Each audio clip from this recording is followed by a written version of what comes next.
ഇന്ന് ജനുവരി 30, ഇന്ത്യ നിശബ്ദമാകുന്ന ഒരു ദിനം.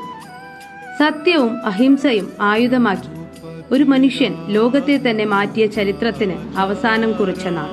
1947 ഇന്ത്യ പാകിസ്ഥാൻ വിഭജനത്തിന് ശേഷം രാജ്യം കടുത്ത സാമൂഹിക മതസംഘർഷങ്ങൾ അനുഭവിച്ച കാലമായിരുന്നു.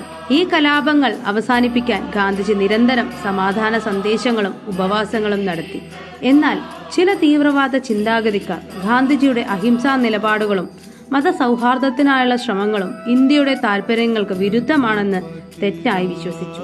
ഈ പശ്ചാത്തലത്തിൽ 1948 ജനുവരി 30 ന്യൂഡൽഹിയിലെ നാഥൂറാം വിനായക് ഗോഡ്സെ ഗാന്ധിജിയെ വധിച്ചു. ഈ സംഭവം ഇന്ത്യയെയും ലോകത്തെയും ആഴത്തിൽ നടുക്കി. വെടിയുണ്ടകൾക്ക് അദ്ദേഹത്തെ നിശബ്ദനാക്കാൻ കഴിഞ്ഞു, പക്ഷേ അദ്ദേഹത്തിന്റെ ആശയങ്ങളെയല്ല. ഗാന്ധിജി പഠിപ്പിച്ച വഴികൾ, സമാധാനം, സഹിഷ്ണുത, മാനവികത ഇന്നും നമ്മുടെ മുന്നിൽ തെളിഞ്ഞു നിൽക്കുന്നു. നമ്മുടെ രാഷ്ട്രപിതാവായ മഹാത്മാ ഗാന്ധിജിക്ക് ഈ രക്തസാക്ഷി ദിനത്തിൽ വിനീതമായ ആദരാഞ്ജലികൾ അർപ്പിക്കുന്നു.